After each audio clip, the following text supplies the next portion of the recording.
Adam dan Hawa mulai mendengarkan perkataan iblis. Keikhlasan tiada lain adalah kegiatan yang Rasanya dilakukan memang lezat hingga keduanya lupa. Tapi sesungguhnya ia bagai binatang. Dan saat itu ia merasa nyawanya sudah sampai. Yang lain berpikir ia hanya bagian dari dongeng.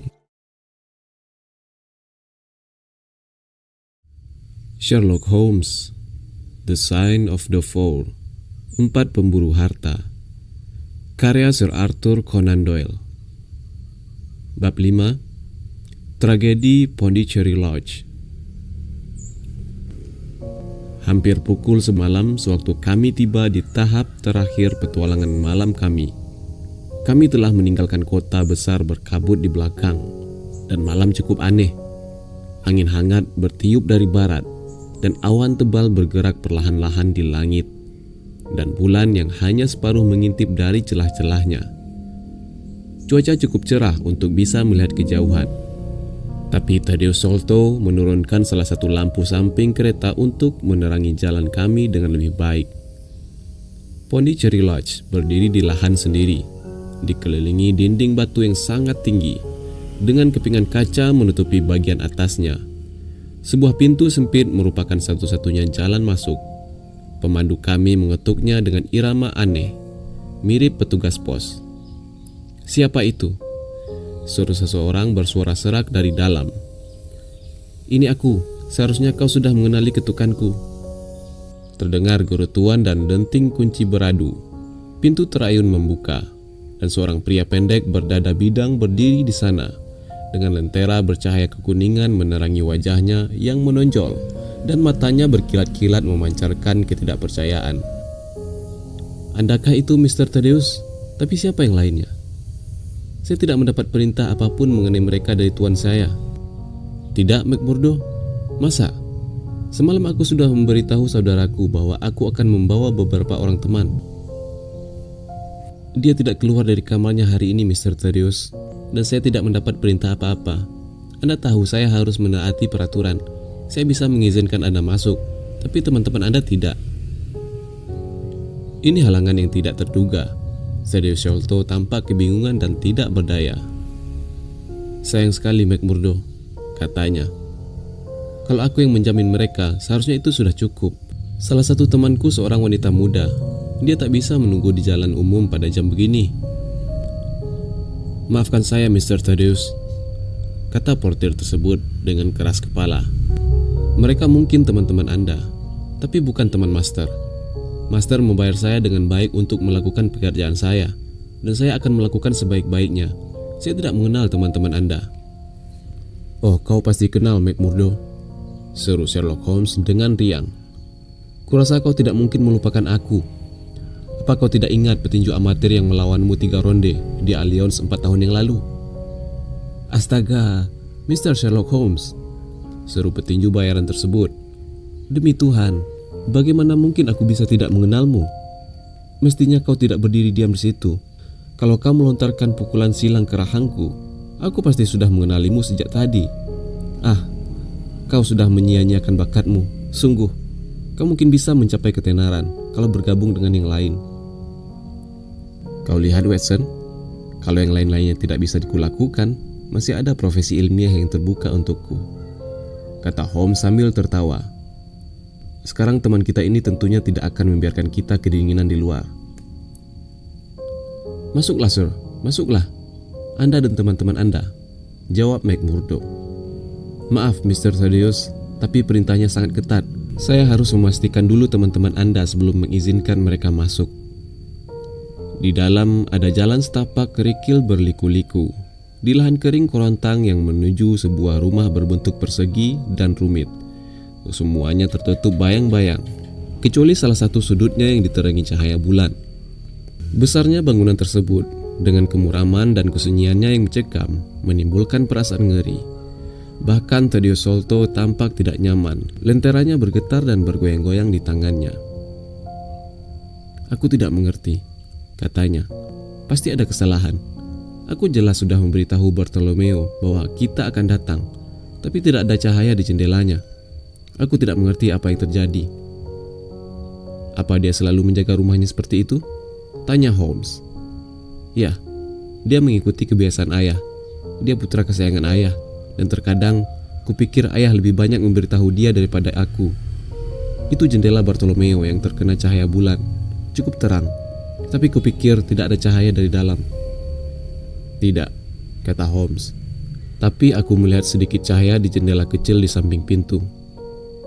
Ah, itu kamar pengurus rumah. Itu tempat tinggal Mrs. Bernstone tua.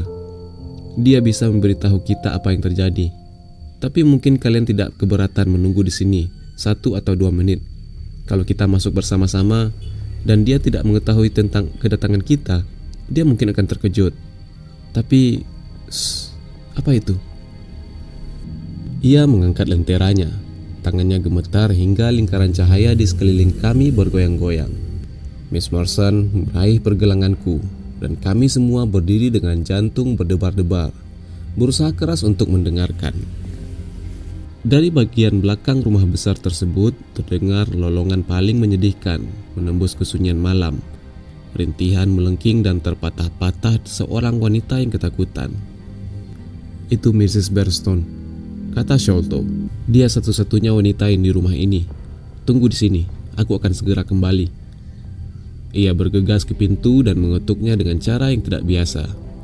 Kami bisa melihat seorang wanita tua yang jangkung membukakan pintu baginya dan bergoyang-goyang senang melihat kehadiran Thaddeus. Oh, Mr. Thaddeus, Sir, syukurlah Anda datang. Saya sungguh senang Anda datang.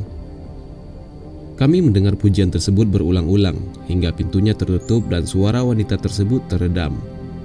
Pemandu kami meninggalkan lenteranya pada kami. Holmes mengayunkannya ke sekeliling kami sambil menatap tajam ke ruangan rumah dan tumpukan tanah besar yang menghiasi lahan tersebut. Aku dan Miss Morrison berdiri berdampingan. Kami berpegangan tangan. Cinta memang sesuatu yang menakjubkan. Sebelum ini, kami berdua belum pernah bertemu, tak pernah bercakap-cakap maupun bertukar pandang saling tertarik terhadap satu sama lain. Namun saat berada dalam bahaya, tangan kami secara naruliah saling berpegangan. Aku terus-menerus memikirkannya sejak itu. Tapi pada saat itu rasanya sangat wajar bila aku mendekati gadis itu. Dan sebagaimana sering dikatakannya padaku, nalurinya juga mendorongnya untuk berpaling padaku untuk mendapatkan kenyamanan dan perlindungan. Jadi, kami berdiri sambil bergandengan tangan seperti dua anak kecil, dan hati kami terasa damai meskipun kegelapan mengelilingi kami. Tempat yang aneh, kata Miss Morrison sambil memandang sekeliling. Tampaknya seakan-akan semua tikus tanah di Inggris dilepaskan di sini. Aku pernah melihat pemandangan semacam ini di sebuah bukit dekat Ballarat, tempat para pencari emas sedang bekerja. Dan untuk sebab yang sama, kata Holmes, tampak jejak para pencari harta. Kau harus ingat, mereka mencarinya selama 6 tahun. Tidak heran kalau tempat ini mirip tempat lubang tambang. Pada saat itu, pintu rumah terhempas membuka dan Thaddeus Sholto berlari keluar. Tangannya terjulur ke depan dan matanya memancarkan kengerian. Ada yang tidak beres dengan Brother Bartolomeo, serunya. Aku sungguh takut, sarafku tak mampu menanggungnya. Ia memang setengah meracau karena ketakutan, memancarkan ketidakberdayaan bagi wajah seorang anak kecil yang meminta pertolongan. Ayo kita masuk, kata Holmes dengan tegas. Ya, masuklah, pinta Thaddeus Sholto. Aku benar-benar merasa tak mampu menunjukkan jalan. Kami semua mengikutinya ke kamar pengurus rumah yang berada di sisi kiri lorong. Wanita tua tersebut tengah mondar-mandir dalam ekspresi ketakutan dan jemari gelisah. Tapi melihat kemunculan Miss Morrison, ia menjadi lebih tenang. Terbaktilah wajahmu yang manis dan tenang, serunya sambil terisak histeris. Aku sungguh senang melihatmu. Ini hari yang benar-benar meletihkan untukku. Teman kami menepuk-nepuk tangan wanita tua yang kurus itu dan menggumamkan beberapa kata penghiburan khas wanita. Ia mengembalikan warna di pipi wanita tua yang pucat pasi tersebut. Master mengunci diri di dalam kamar dan tidak menjawab panggilan saya, katanya menjelaskan. Saya sudah menunggu sepanjang hari, karena dia memang sering ingin dibiarkan seorang diri. Tapi 1 jam yang lalu saya khawatir ada yang tidak beres. Jadi saya naik ke sini dan mengintip melalui lubang kunci. Anda harus naik ke sana, Mr. Thaddeus. Anda harus ke sana dan melihatnya sendiri. Saya sudah melihat Mr. Bartolomeo Sholto dalam keadaan gembira dan sedih selama berpuluh tahun ini, tapi saya tak pernah melihatnya dengan ekspresi seperti ini. Sherlock Holmes mengambil lentera dan memimpin jalan. Karena gigi Thaddeus Sholto bergemeletuk ribut, pria itu begitu terguncangnya hingga aku terpaksa menyelipkan tangan di bawah ketiaknya sewaktu kami menaiki tangga. Karena kedua lututnya terus gemetar. 2 kali saat kami naik, Holmes mengeluarkan kaca pembesar dari sakunya dan memeriksa dengan hati-hati tanda-tanda yang menurutku tak lebih dari bekas-bekas geseran debu pada karpet tangga yang berwarna coklat muda. Ia melangkah perlahan-lahan dari anak tangga ke anak tangga sambil mengacungkan lenteranya rendah dan memandang kiri kanan. Miss Morstan menunggu di bawah bersama pengurus rumah yang ketakutan. Deretan anak tangga ketiga berakhir di sebuah lorong lurus yang cukup panjang, dengan sebuah gorden India di sebelah kanan dan 3 pintu di sebelah kiri. Holmes menyusuri lorong tersebut perlahan-lahan dan metodis, seperti sebelumnya. Sementara kami terus mengikutinya dengan rapat. Bayang-bayang kami yang hitam panjang membentang ke belakang di koridor. Pintu ketigalah yang kami tuju. Holmes mengetuknya tanpa mendapatkan jawaban. Lalu ia mencoba memutar knopnya dan memaksa membuka. Tapi pintu tersebut dikunci dari dalam dan menggunakan slot lebar dan kuat, sebagaimana bisa kami lihat sewaktu mendekatkan lentera ke sana. Tapi karena kuncinya diputar, lubangnya tidak sepenuhnya tertutup. Sherlock Holmes membungkuk mengintip ke sana dan seketika menegakkan tubuh lagi diiringi nafas tersentak. "Ada sesuatu yang kejam dalam hal ini, Watson," katanya lebih terkejut daripada yang pernah kulihat sebelumnya. "Apa pendapatmu?" Aku membungkuk di depan lubang dan melompat mundur dengan perasaan ngeri. Sinar bulan menerobos masuk ke ruangan, meneranginya dengan cahaya samar dan bergerak-gerak. Sebuah wajah menatap lurus kepada aku. Tampaknya wajah itu tergantung di udara, karena bagian bawahnya tersembunyi dalam bayang-bayang. Wajah Thaddeus. Kepalanya sama-sama tinggi mengkilat, begitu pula cincin rambut kemerahannya, dan kulit wajahnya yang pucat pasi. Tapi wajahnya tersenyum mengerikan dalam seringai kaku yang tidak wajar, yang di dalam ruangan sunyi dan diterangi cahaya bulan tersebut lebih mengguncang saraf daripada rengutan atau kenyitan apapun. Wajahnya begitu mirip dengan teman kecil kami. Aku berpaling memandangnya untuk memastikan ia memang benar masih bersama-sama kami. Lalu aku teringat ia mengatakan mereka kembar. "Ini mengerikan," kataku pada Holmes. "Apa yang harus kita lakukan?" "Pintunya harus didobrak," jawab Holmes, lalu mengempaskan diri ke sana, menggunakan seluruh berat tubuhnya untuk menekan kunci. Pintu tersebut berdetik dan mengerang, tapi tidak menyerah. Bersama-sama, kami menggunakan tubuh kami untuk mendobraknya sekali lagi, dan kali ini pintunya terempas membuka diiringi suara keras, dan kami mendapati diri kami telah berada di dalam kamar Bartolomeo Sholto. Tampaknya kamar tersebut telah dibuat mirip sebuah laboratorium kimia. Di dinding seberang kamar berjajar 2 deret botol bertutup kaca, dan di meja berserakan pembakar bunsen, tabung-tabung laboratorium, dan di sudut berdiri botol asam dalam keranjang rotan. Salah satunya tampak bocor atau pecah, karena ada cairan kehitaman yang menetes dari sana, dan udara dipenuhi bau tajam menusuk, mirip aspal. Sebuah tangga berdiri di salah satu sisi ruangan, di tengah-tengah serpihan semen dan gipsum, dan langit-langit di atasnya berlubang cukup besar untuk dilewati seseorang. Di kaki tangga tersebut terdapat segulung tali yang ditumpuk sembarangan.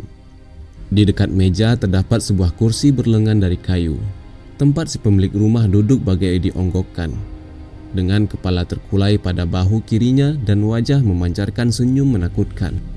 Ia telah kaku dan dingin, dan jelas telah tewas berjam-jam yang lalu.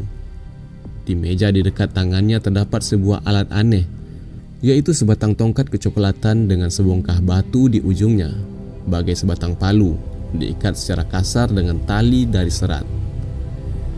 Di sampingnya terdapat selai kertas bertuliskan. Holmes membacanya, lalu memberikannya kepadaku.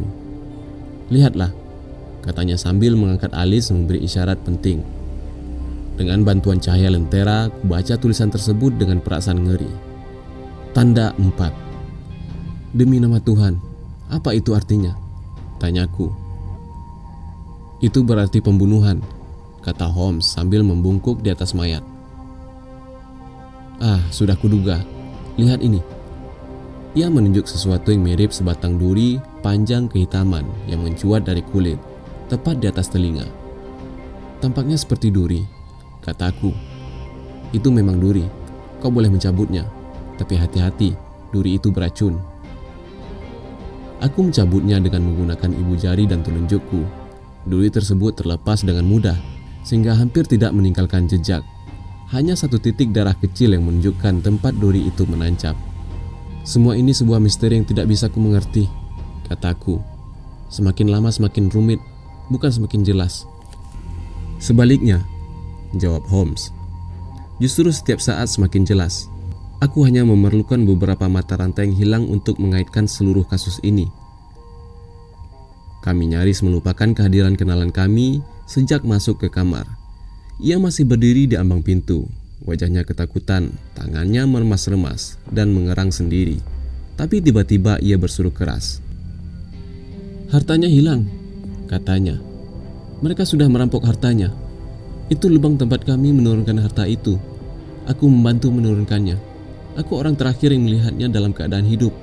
Aku meninggalkannya di sini semalam dan mendengar dia mengunci pintu pada saat aku pergi ke bawah. Pukul berapa? Pukul 10. Dan sekarang dia tewas. Lalu polisi akan dihubungi dan aku akan dituduh terlibat dalam pembunuhan ini. Oh ya, aku yakin akan dituduh begitu. Tapi kalian tidak sependapat, tuan-tuan. Jelas kalian tidak menganggap aku yang membunuhnya, bukan? Aku tidak mungkin membawa kalian kemari kalau aku membunuhnya, bukan? Ia menyentak-nyentakkan tangannya dan mengentakkan kaki karena panik. Kau tidak perlu panik, Mr. Sholto, kata Holmes dengan ramah sambil memegang bahunya. Dengarkan nasihatku dan pergilah ke kantor polisi untuk melaporkan kejadian ini. Tawarkan untuk membantu mereka dengan segala cara. Kami akan menunggumu di sini. Pria kecil tersebut mematuhi permintaan itu dengan sikap setengah bingung, dan kami mendengar suara langkahnya terhuyung-huyung menuruni tangga dalam kegelapan.